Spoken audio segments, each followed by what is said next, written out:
Si mientras escuchas estas líneas sientes que el nuevo Padrón Nacional de Usuarios de Telefonía Móvil no te aplica porque eres un buen ciudadano y jamás harás nada que amerite una persecución del gobierno o de la policía, entonces con mayor razón tienes que poner mucha atención a este editorial.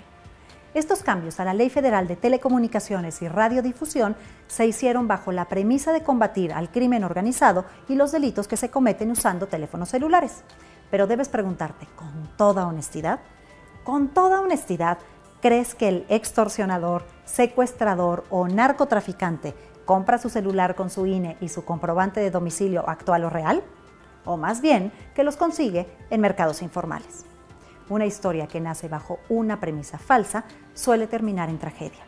El crimen organizado no se rige por las reglas. Nosotros, tú y yo, sí. Y es a nosotros a los que nos regulará esta ley y por lo que debe preocuparnos enormemente.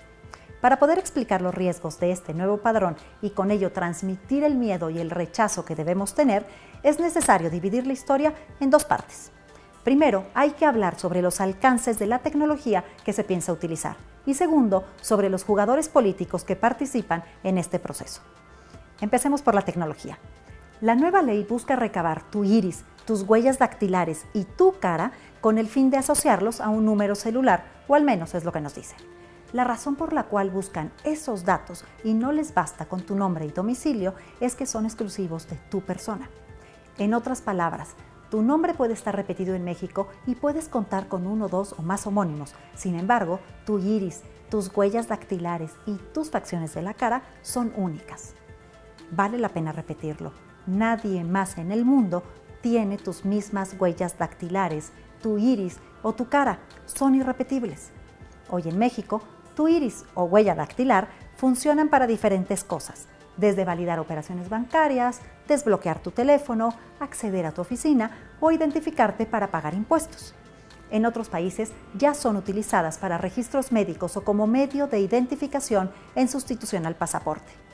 Arrancamos este editorial diciendo que no nos preocupaba la ley, pues nosotros no teníamos nada que ocultar porque somos buenos ciudadanos. Sin embargo, ¿te puedes imaginar que esos datos únicos estén en manos de Telcel, AT&T o de Morena, el PRI, el PAN o cualquier personaje político de este colorido México? Si la historia nos ha enseñado algo, es que las bases de datos del gobierno en este y otros países son sujetas de ser hackeadas o simplemente explotadas ilegalmente. Ahora, si este escenario llegase a suceder y roban tus datos biométricos, va a ser difícil reclamar que tú no hiciste esa operación, que tú no te diste de alta en un sitio o que tú no votaste cuando esa acción esté validada con tu propia huella dactilar. Ya empieza a sonar diferente la ley, ¿verdad? Para seguir sumando a esta paranoia, que es medianamente saludable tener en esta vida, metamos un elemento más: las cámaras con reconocimiento facial.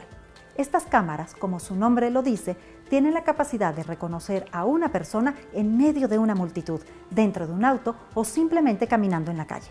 En China, estas cámaras ya son una realidad y toda la información que recaban es utilizada para crear un sistema de crédito social. Es decir, se pone una puntuación a las personas basadas en qué tan bien se comportan en público y qué tanto siguen las reglas.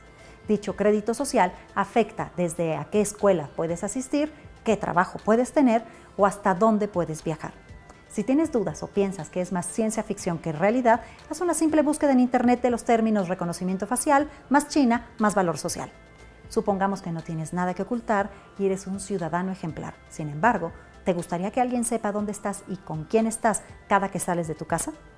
¿Les compartes a tus papás, amigos o jefes tu ubicación en tiempo real las 24 horas del día? Entonces, ¿por qué darle al gobierno en turno toda esa información? Esta parte del gobierno en turno es importante y la tocamos más adelante. Hablemos de los jugadores políticos. Tu resistencia a esta ley no debe estar relacionada con quién está en el poder el día de hoy. Podrás pensar que la 4T es el futuro o el fin de México, y para ser honestos no importa. No importa si te identificas con López Obrador o no, porque mal que bien sabemos y conocemos a los actuales jugadores políticos. El riesgo no son ellos, el riesgo son los que aún no conocemos porque no han llegado al poder. Son aquellos que todavía no son figuras públicas y que aún no han dado a conocer su verdadero color o creencia. Son aquellos que están esperando su oportunidad para brincar de la oscuridad a la luz pública y que, cuando lo hagan, se van a encontrar con una ley que les da acceso a identificar a cada persona en este país, que les da el acceso a esos datos únicos, huella, iris y rostro de todos nosotros. No es al gobierno en turno al que le tenemos miedo, es a todos los siguientes que no conocemos a los que debemos temer.